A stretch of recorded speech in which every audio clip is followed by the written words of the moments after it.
je t'en parle, c'est parce que dans ta vie, tu vas rencontrer des dizaines de dominants fragiles, de gens qui confondent leur identité propre avec ce que les autres pensent d'eux.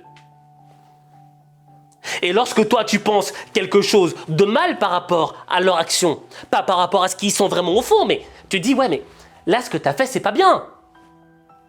Ils vont te faire vivre un enfer. Et ils seront incapables de sortir de cette contradiction. Parce qu'ils sont faibles, parce qu'ils sont fragiles. Et tu vois, je dis pas que je suis fort, ni toi d'ailleurs. Mais ce que j'ai envie de dire, c'est que on peut devenir fort. Et parfois, devenir fort, c'est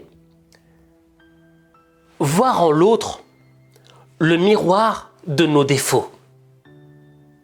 En l'autre, on peut voir des défauts que nous aussi parfois on possède, des fragilités. Et une des fragilités avec lesquelles on vit depuis le début de notre existence, c'est cette confusion entre qui on est vraiment et ce que les autres pensent de nous. Et ça nous rend fragiles.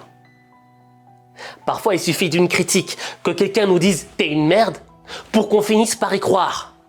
Alors que la personne ne sait pas qui on est vraiment au fond de nous.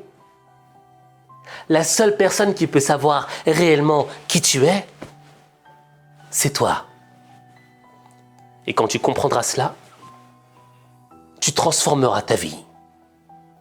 Mais ta vie, il n'y a que toi qui peux la transformer. Il n'y a que toi.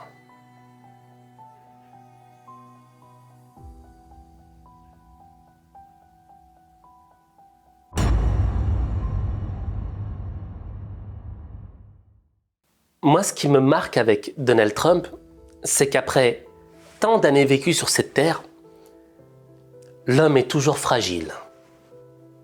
Alors qu'on pourrait se dire qu'à un certain âge, on devrait être fort, construit, solide. Je pense que tu as compris quelle est l'origine de sa fragilité. Mais pour que cette fragilité ne t'atteigne pas dans ta vie, je veux que tu écrives en commentaire « solide ». Je répète, solide. En écrivant solide en commentaire, tu signes un contrat moral avec ta propre personne. Ne jamais confondre ce que les autres pensent de toi avec qui tu es vraiment.